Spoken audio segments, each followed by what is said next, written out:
오늘은 77년 전에 일제강점기에서 우리가 해방을 맞은 광복절 있는 그러한 광복주일입니다. 자유라고 하는 것은 하나님이 우리에게 주신 인간의 기본권이죠. 기본권 잃어버리면 다 잃어버리는 거나 다름이 없죠. 그래서 패트리 헨리가 하는 말이 나에게 자유를 달라, 그렇지 않으면 죽음을 달라, 이렇게 얘기한 것 아니겠습니까? 하나님이 우리에게 주신 이 자유, 이것을 구속한다고 하는 것은 모름이 할까요? 하나님에 대한 도전이죠. 예. 그러니까 하나님께서는 그렇게 도전하는 사람들을 그냥 두지 않으시죠. 어느 정도까지는 놔뒀다가 결국은 하나님께서는 망하게 하는 거예요. 그러니까 남의 자유를 억압하다가는 우리가 자유롭게 끝까지 살아갈 수 없다는 걸 경고로 알아들을 수 있어야 된다, 그 말이에요. 그래서 고린도후서 3장 17절에 뭐라고 기록을 하냐면요, 주의 영이 주는 영이시니 주의 영이 계신 곳에는 뭐가 있어요? 자유가 있느니라. 하나님이 계신 곳에는 자유가 있다는 거예요. 그러면 우리가 이 자유를 얻기 위해서 사실은 굉장히 역설적인데 종이 돼야 된다는 것을 성경은 우리에게 얘기하고 있어요. 과연 뭐의 종이 되느냐? 첫 번째로는 사랑의 종이 되어야 될 것을 얘기하는데, 오늘 13절부터 보시면 형제들아 너희가 자유를 위하여 부르심을 입었으나 그러나 그 자유로 육체의 기회를 삼지 말고 오직 사랑으로 서로 종노릇하라 그랬습니다. 그리고 온 율법은 내 이웃사랑을 내 자신과 같이 하라 하신 한 말씀에서 이루어졌나니 만일 서로 물고 먹으면 피차 멸망할까 조심하라 그랬습니다. 자, 하나님께서 나에게 자유를 주셨어요. 그런데 이 자유를 너에게도 줬거든요.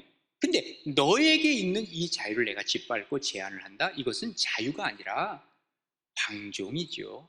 이 방종이라고 하는 것을 오늘 성경은 뭐라고 얘기하냐면 육체의 기회로 삼는다는 것을 얘기를 하고 있어요. 그러니까 너희들이 이 자유를 위하여 부르심을 입었지만 그러나 그 자유로 말미암아 육체의 기회로 삼지 말고 오직 뭐하라 그랬어요? 사랑으로 서로 종노릇하라 그랬습니다. 사랑의 종이 되라는 거예요. 내가 자유를 얻었습니다. 그러나 이 자유를 얻은 것 가지고 다른 사람에게 피해를 준다고 하면 이건 내가 자유를 잘못 쓰고 있는 것이요 하나님이 진노하시는 것입니다. 이건 자유가 아닙니다.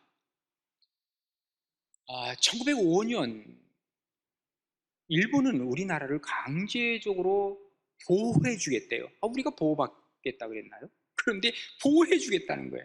그래서 을사보호조약을 맺었습니다. 우리는 그 보호조약 아니다, 너희가 강제로 맺었으니 을사늑약이다, 우리는 그렇게 표현하고 있죠. 그러다가 5년이 지났어요. 1910년 8월 28일이죠. 우리나라로서는 국치일이라고 얘기를 하는데, 그날 한일 합방을 하는데 한일 합방 조약의 그 전문 1조를 한번 읽어드릴 테니까 들어보세요. 한국 황제 폐하는 일체 통치권을 완전히 또는 영구히 일본 황제 폐하에게 양요한다, 이렇게 쓰고 있습니다. 국토는 있죠, 국민도 있죠. 뭘 잃어버렸어요? 주권을 가져가 버리고 말았습니다. 그리고 나서 35년 동안 그들이 우리를 통치하는데, 그 통치하는 기간 동안에 20만 여성이 성노예로 끌려갔고요, 200만의 이 남자들이 제철소나 혹은 탄광에 강제 징용당했고요, 우리의 모든 자유는 유린당하고 약탈을 당했습니다. 우리의 말이 뺏기고 우리의 글이 뺏겼습니다. 신사참배를 강요당했습니다. 우리가 잘 알듯이 저 흑룡강에 있는 하얼빈에서 731 부대, 이시 부대라고 그러죠. 이시 시로라고 하는 사람이 대장으로 있던 그 부대, 마루타 실험을 했습니다. 마루타라고 하는 말은 통나무라는 말이에요. 그러니까 인간을 통나무 취급한 겁니다. 그래서 일본이 이때 의학이 굉장히 확 발전을 했죠. 이 인체 실험을 했기 때문에 그렇고, 이 마루타 실험이라는 게 그렇게 무서운 거였는데, 그래서 이것이 굉장히 윤리적으로나 그리고 도덕적으로 잘못됐다고 하는 것을 얘기를 하지만 일본 사람들은 지금도 이것을 인정하고 있지 않는다는 게 문제가 있는 것이죠.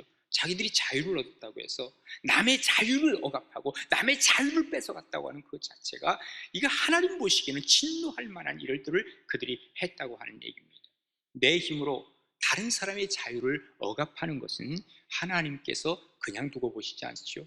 우리가 진정한 자유를 얻기 위해서 어떻게 해야 되느냐? 사랑의 종이 되라는 거예요. 예수님께서 예수님의 제자들을 발을 씻겼잖아요. 예수님 힘이 없어서 그랬습니까? 열등해서 그렇습니까? 누가 강요해서 그런 겁니까? 아니잖아요. 스스로 종이 되신 거예요. 이 힘이 있지만 이 힘을 가지고 다른 사람에게 선하게 쓰신 예수님을 우리가 배워갈 수 있어야 된다는 거예요. 그때 어떤 사람이 되느냐? 우리가 힘을 가지고 사랑의 종이 되었을 때 나는 예수님을 닮아서 성숙한 사람이 돼요. 또 다른 사람에게는 유익이 돼요. 하나님께는 영광이 되는 거예요. 이게 삼각형의 이 축복이 바로 그런 겁니다. 나는 성숙하고 다른 사람에게 유익을 주고 하나님은 영광 받으신다라고 하는 것을 우리는 기억하라고 하는 얘기입니다. 그래서 고린도전서 10장 23절에 보면 이렇게 기록합니다. 우리가 뭐든지 할 수 있대요. 모든 것이 가하나 모든 것이 유익을 주는 게 아니에요. 내가 뭐 할 수 있다고 해서 막 법도 어기고 난 자유가 있는데 뭐 그래서 사람들 때리면서 나 자유야? 말도 안 되잖아요. 이게 유익을 주는 게 아니에요. 모든 것이 가하나 모든 것이 덕을 세우는 게 아니에요. 그렇기 때문에 누구든지 자기의 유익을 구하지 말고 남의 유익을 구하라고 성경은 우리에게 알려주고 있는 것이지요. 우리가 자유를 잃어버리면요, 자기 자신이 스스로 불안해집니다. 그리고 남에게는 해가 됩니다. 하나님의 영광을 가리우게 됩니다. 남에게 해를 주는 건 자유가 아닙니다. 그죠? 하나님의 영광을 구하지 않는 건 자유가 아닙니다. 우리가 자유라고 하는 것은요, 내가 할 수 있는 자유가 있지만 하지 않을 자유도 있는 거예요. 내가 어떤 자유를 선택할 것인가 하는 것은 그게 자유예요. 바로 선택을 했을 때 그게 내가 성숙한 사람이요, 다른 사람에게 유익을 주고 하나님께 영광을 돌리게 된다, 그 말이죠. 요셉을 보세요. 요셉이 힘이 어느 정도 있었어요? 애굽의 총리라고 한다면 전 세계 모든 거 다 주물를 수 있는 그 정도의 힘입니다. 여기 형들 아무것도 아닙니다. 한마디면 그냥 바람에 날아갈 수 있는 사람들이에요. 자기를 힘들게 만들고 고통스럽게 만들고 했는데 복수하려면 얼마나 더 할 수 있죠. 그 사람들 처치하려면 얼마나 더 처치할 수 있죠. 형들도 벌벌벌 떨었습니다. 그때 요셉이 한 얘기가 뭐예요? 형님들, 나 여기로 이렇게 팔아버린 것 때문에 더 이상 그것 때문에 괴로워하지 마세요. 당신들이 보낸 게 아니라 하나님께서 나를 먼저 보내서 지금 이 가뭄을 이기게 하신 것 아닙니까? 와, 이거는요, 힘 있을 때 그 힘의 자유를 잘 쓰는 사람의 모습, 정말 훌륭한 그야말로 인격자의 모습을 보여주니까 다른 사람에게도 유익을 주고 하나님이 그를 통해서 영광 받으신 것을 우리는 보게 되는 것입니다. 그렇습니다. 세상은 언제나 상호주의로 나가요. 그죠? 네가 나에게 잘해줬으니까 내가 너에게 잘해주는 거야. Give and take. 이게 바로 세상적 상호주의입니다. 그러나 우리 기독교는 그렇지 않습니다. 포용주의라고 얘기할 수 있어요. 네가 나에게 잘못했다 할지라도 나는 너에게 잘할 수 있어. 네가 나에게 오른뺨을 때렸어도 나는 왼뺨 들이댈 수 있어. 때리려면 때려. 이게 바로 그리스도인의 포용주의라고 하는 것이죠. 그래서 로마서 15장 1절에 보면 이렇게 기록하고 있습니다. 믿음이 강한 우리가 믿음이 강하단 말이에요. 이런 사람들은 마땅히 믿음이 약한 자의 약점을 담당하고 자기를 기쁘게 하지 아니할 것이라, 나를 기쁘게 살아가는 사람이 아니라고 말해요.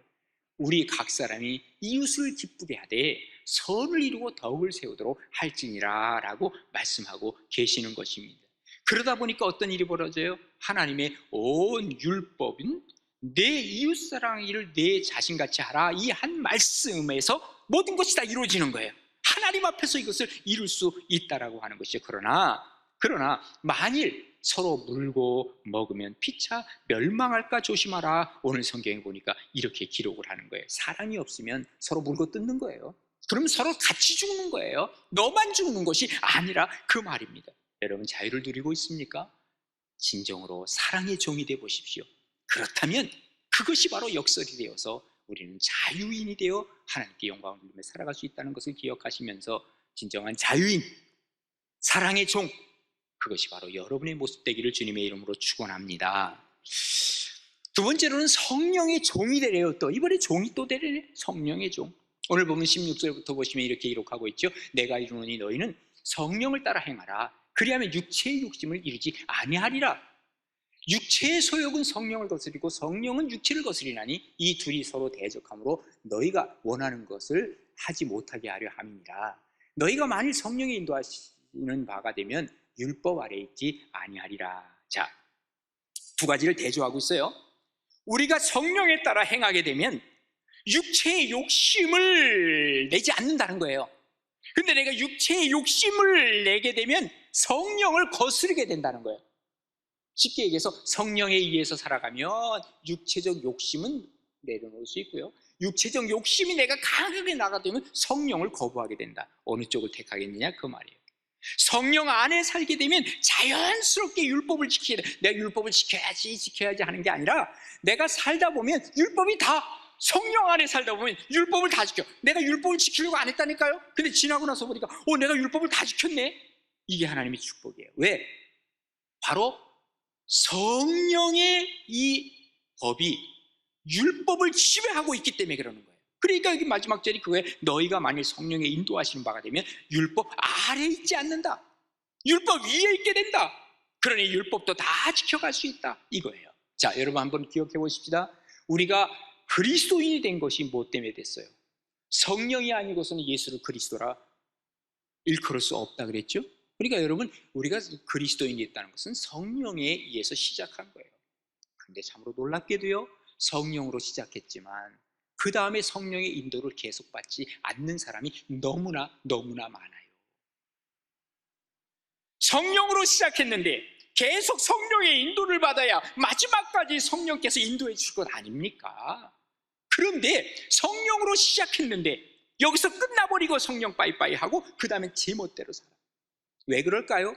이유가 분명합니다. 우리의 사상, 우리의 이념, 내 고집, 내 생각이 너무 강하기 때문에 성령보다 강해. 이게 바로 뭐예요? 육체의 소욕이 강한 사람들이에요. 그래서 이렇게 살다 보니까 결국은 뭐가 되느냐? 하나님을 따라가지 못하는 거예요. 여러분, 성경에 보면 이런 사람들이 누군지 아세요?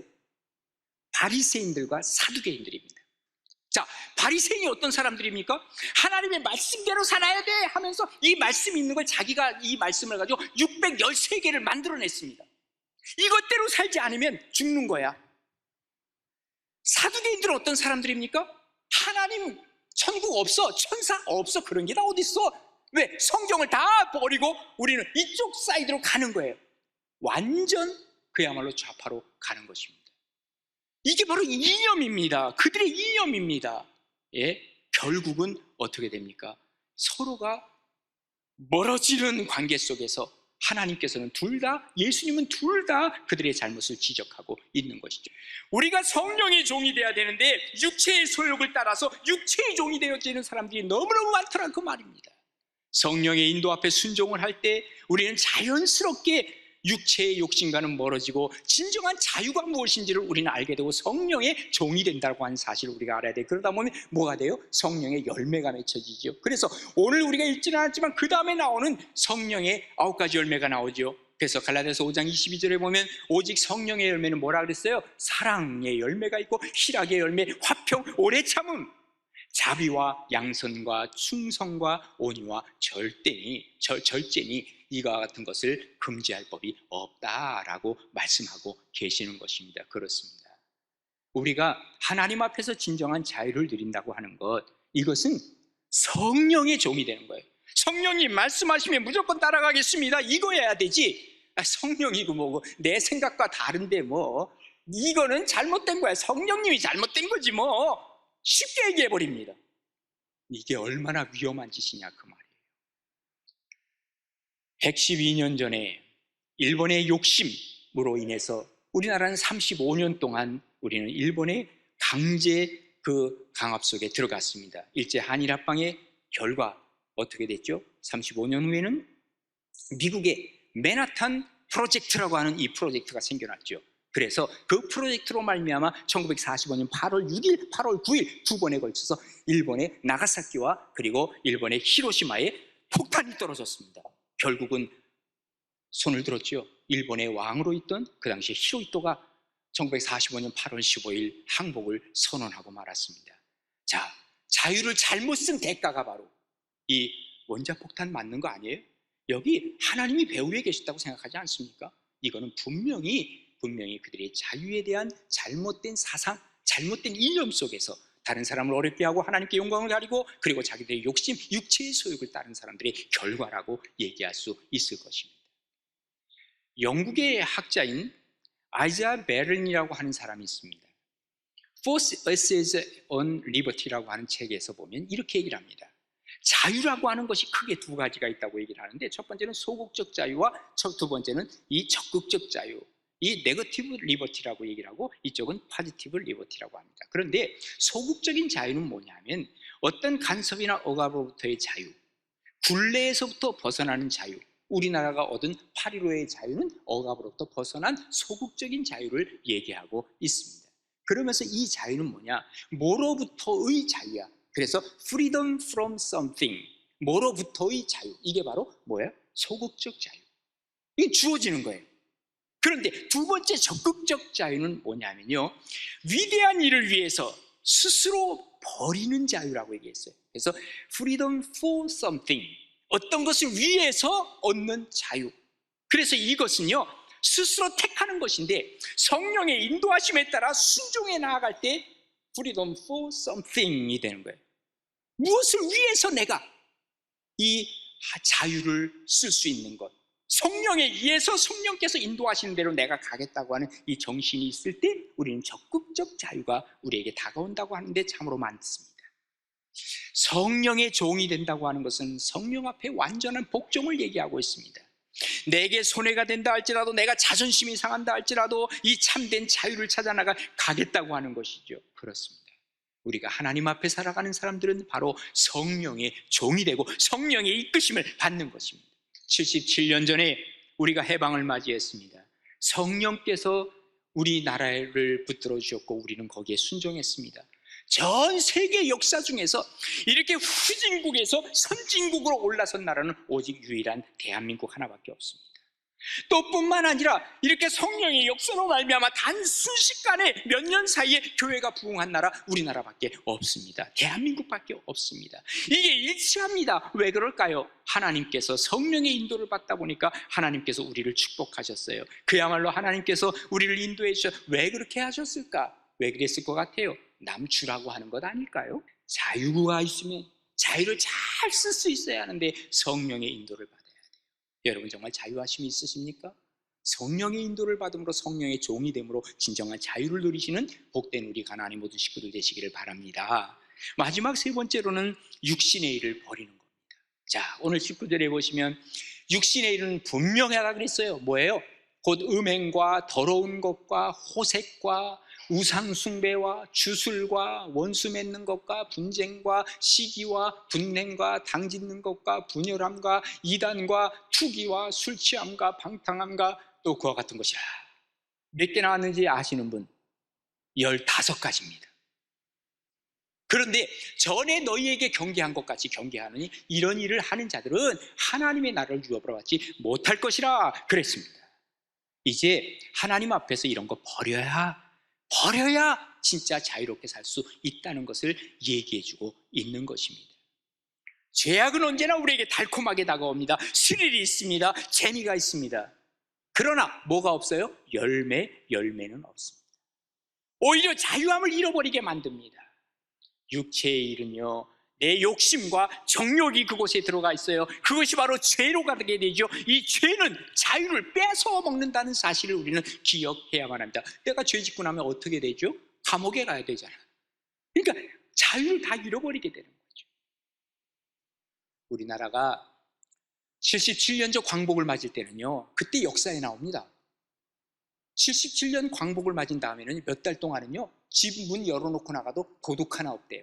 사기치는 사람 없어요. 범죄하는 사람이 없어요.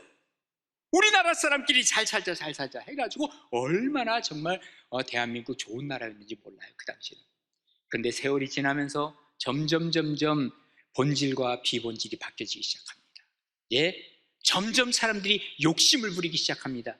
결국은 또 다른 범죄들이 계속해서 나오기 시작하더라, 그 말이에요. 우리의 광복절은요, 유대인들의 뭐예요? 유월절이에요. 출애굽하는 것이지요. 종살이했다가 애굽에서 빠져나오는 겁니다. 그런데 이 사람들이 나올 때 뭐 해야 돼요? 애굽에 있던 거 다 내려놓고 나와야 돼. 버리고 나와야 되겠죠? 그런데 애굽의 망령들을 다 갖고 나왔어. 예? 조금만 어려우면 야, 우리 애굽으로 돌아가자.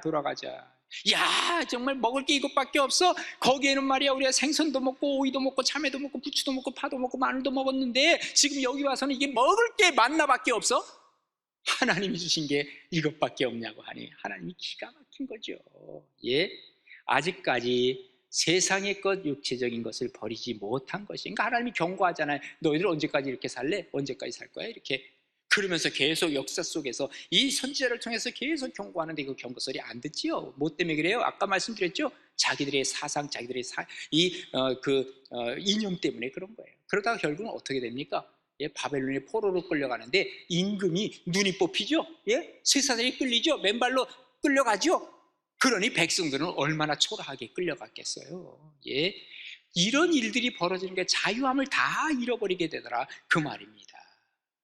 일본이 죄악 때문에 이렇게 일본 제국주의가 망했는데, 그런데도 그들은 자기들의 잘못을 지금까지도 용서를 합니다. 우리가 그런 비교를 많이 하죠.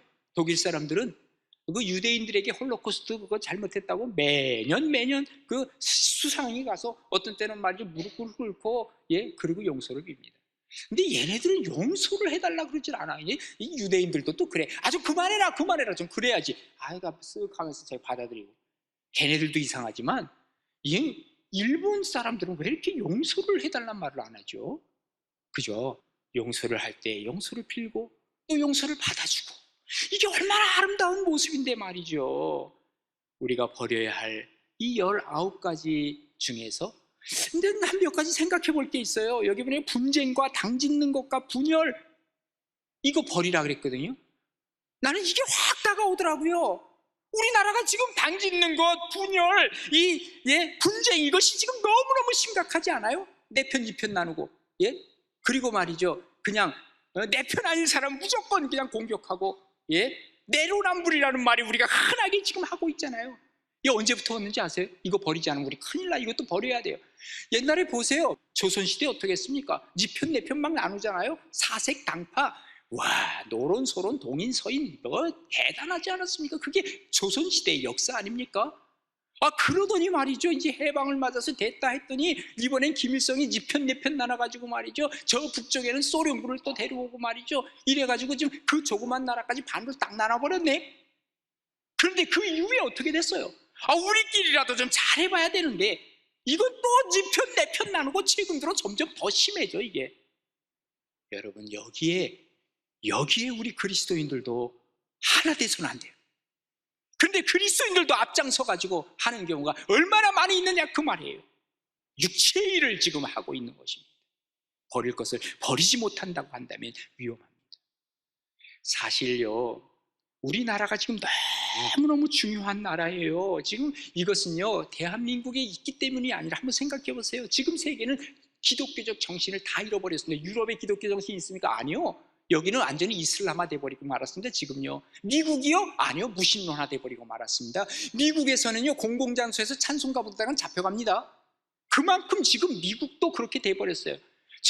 지금 기독교가 어디로 가고 있냐면 아프리카와 남미로 가고 있습니다.